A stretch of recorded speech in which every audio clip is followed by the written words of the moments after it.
Welcome to the deep dive. Today we're cracking open source material provided by you, our listener, and it explores a truly challenging topic. Mhm. We're talking about decades of documented claims of telepathy, this sort of profound thought sharing, even what some called spiritual gifts among non-speaking individuals, mostly students with diagnoses like severe autism. Right. We're focusing on the evidence reported by the educators, the people who actually worked with them. And the first thing I think we really need to acknowledge is the intense professional gravity here for these sources. I mean, Yeah. the teachers, the SLPs, the speech and language pathologists who documented this stuff, they were basically risking their entire professional lives. Really putting it all on the line. Totally. Their licenses, jobs, reputations, just by talking about what they saw. So our mission today is really to unpack the evidence they gathered, over decades, to try and understand what they're risking everything to tell us. Okay, let's unpack that documentation. It goes back, what, 30 years? At least, yeah. One of the earliest figures who didn't just see these abilities, but started, rigorously documenting them was Marianne Harrington. And she called them spiritual gifts, specifically, not just communication. And her story, it kind of says the template. It often starts with this moment of cognitive dissonance. Right? That realization that the student you thought was completely locked inside a nonverbal diagnosis is actually communicating complex ideas even. Bypassing the usual routes. Exactly. Bypassing language as we know it. So the breakthrough for her, the sources call it the cookie test, a great example of accessing, well, an uninvited thought. Yeah, this one's pretty amazing. Marianne was visiting her former student, Anthony, the night before. She'd been at the grocery store, thinking about buying him some treats. Right. And she bought 4 specific things: butter cookies, chocolate chip cookies, a donut, and those little fish candies, Yeah. But then she forgot the bag in the car. So when she went in, she just drew a picture of one thing, the butter cookie. Figured, okay, that's enough. So she gives him this partial information. What did Anthony do? He immediately grabs his own paper and draws the other 3 items, the ones she only thought about bringing but were still in the car. No way. Yeah, a circle with dots for the chocolate chip cookies, the donut shape, and a triangle with a spine for the fish candies. He couldn't have known physically. He was accessing her thoughts from the store when she was thinking about him. Wow. Did Marianne ever ask him about that later? She did years later. And he explained, he picked up her thoughts while she was thinking about him at the store.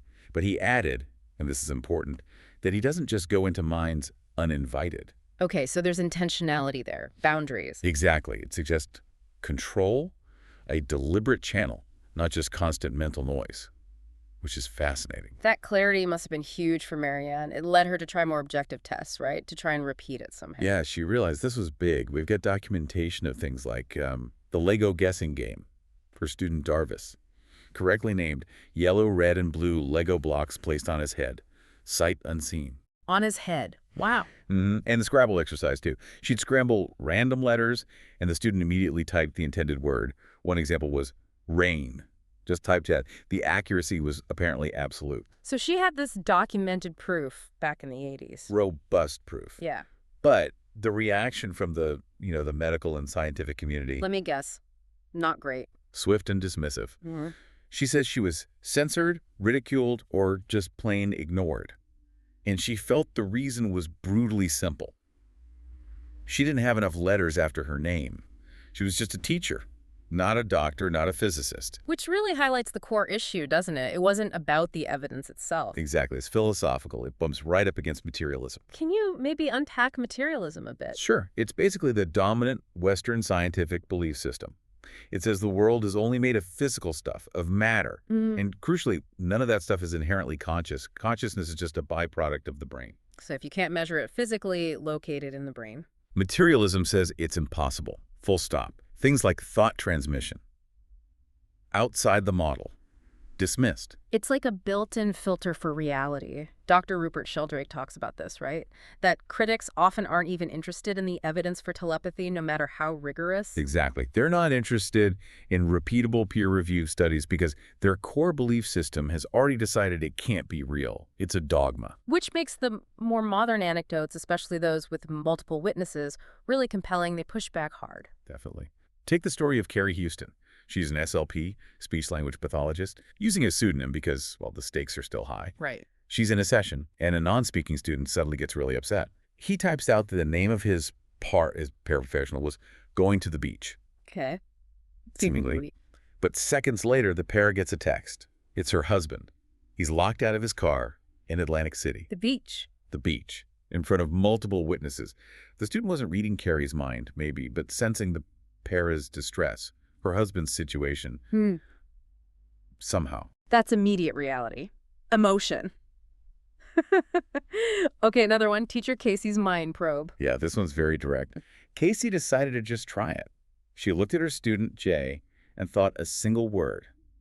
Space. Just thought it. Then she asked him, straight up, "Can you type what I'm thinking?" He typed, "space." Whoa. She was understandably shocked. She repeated it, confirmed it wasn't a fluke. Later, she told Jay's mother. What did the mom say? Just, "Oh, I knew he was special." Like, it wasn't news to her. The families often know. Or suspect, at least. But the really shocking part of Casey's story, the principal, right? Oh, yeah. Casey tells the school principal, probably expecting disbelief, maybe even trouble.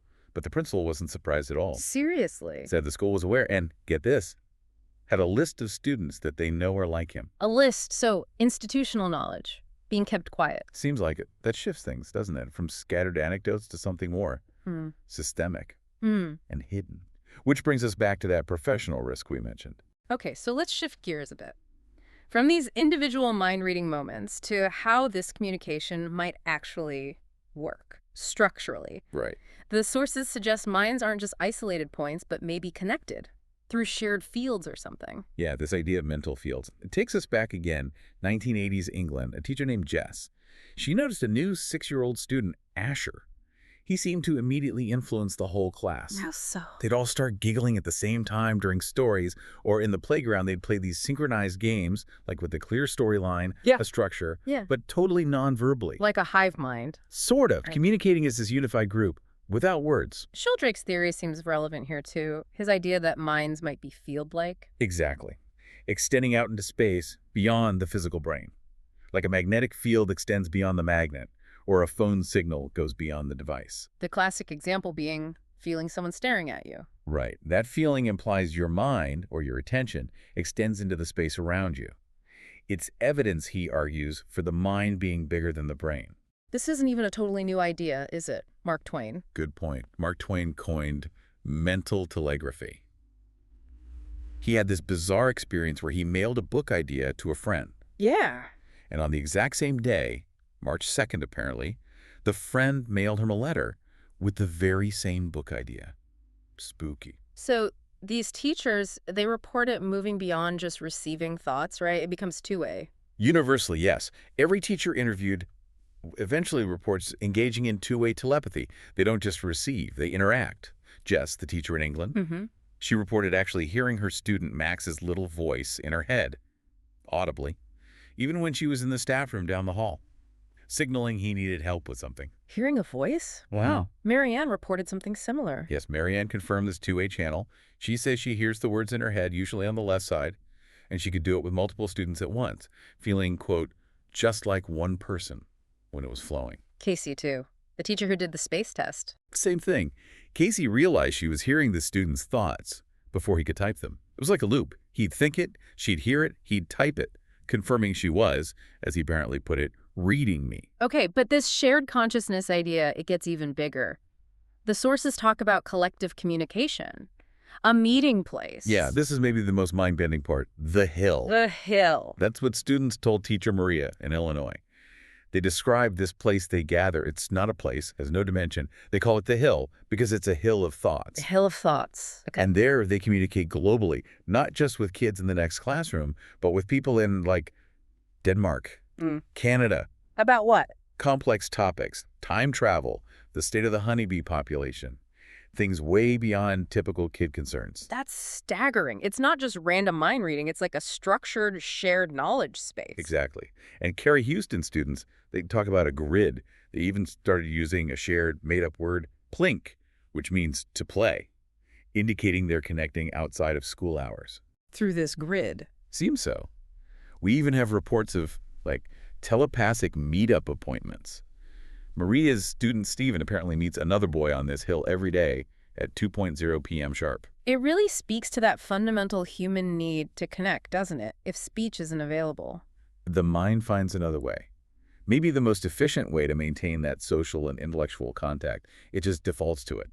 This level of connection, this hill, it implies maybe a different way of processing reality altogether for some non-speakers, like through energy, not just the usual senses. That definitely comes up. Yeah. The story is Susie Miller, another SLP, back in 1999. What did she report? She documented seeing, and this is wild, a body of light floating above his physical body over a 4-year-old boy she worked with. A body of light. Yeah, and then the boy telepathically asked her over the course of a year to help put his light body back in my physical body. Okay. And his therapy requests reflected this. Totally defied conventional methods.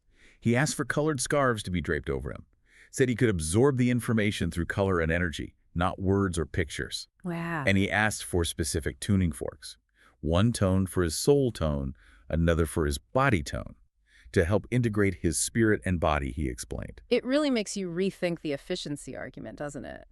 Asher, Jess's former student, the one who influenced the class. Right. Asher, as an adult now, explained why he stopped using his voice. He said verbal communication is just exhausting and difficult. How did he put it? He called words a freezing of ideas and sounds into symbols.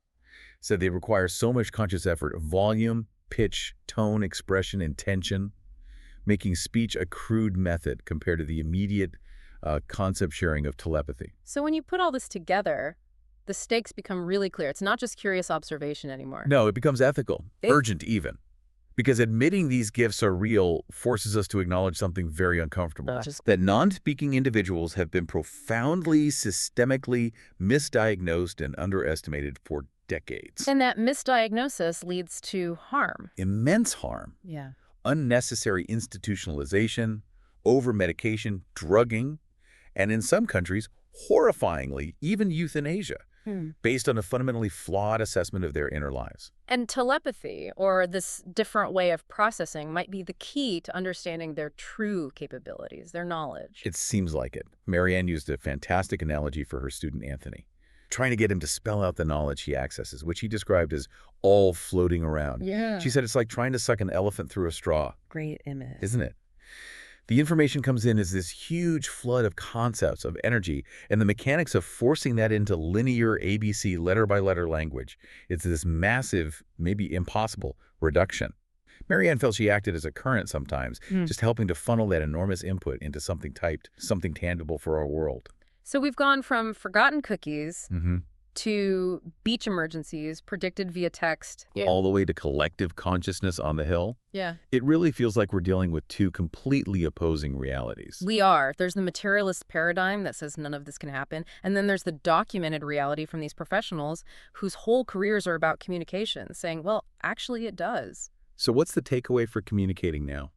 It's tricky. While telepathy seems to be the most streamlined, maybe the most natural way for them to connect and share, we have to stress that typing, facilitated communication, things like that, they remain absolutely critical right now. Why? Because that's the bridge. It's the necessary tool for non-speakers to be understood by us and, crucially, to prove themselves within our current societal paradigm, which still demands that measurable physical output. Typing is the proof the material world currently accepts. That distinction is vital, the internal reality versus the necessary external bridge. Okay, as we wrap up this deep dive, let's circle back to the Hill, the grid. Sheldrake points out that complex social animals, flocks of starlings turning on a dime, schools of fish moving as one, Herds of bison, yeah. they respond simultaneously across distances, linked by some kind of shared field, biologically. Right. So the provocative thought maybe is this. If that kind of complex, coordinated social behavior is biologically linked across distance in the animal kingdom, does this phenomenon of the Hill, this grid, suggest that for certain human social groups, physical separation might just be irrelevant? Irrelevant to the basic human drive to connect and communicate. Is that shared field just stronger or different for them, making distance meaningless for connection? Something to chew on until the next deep dive.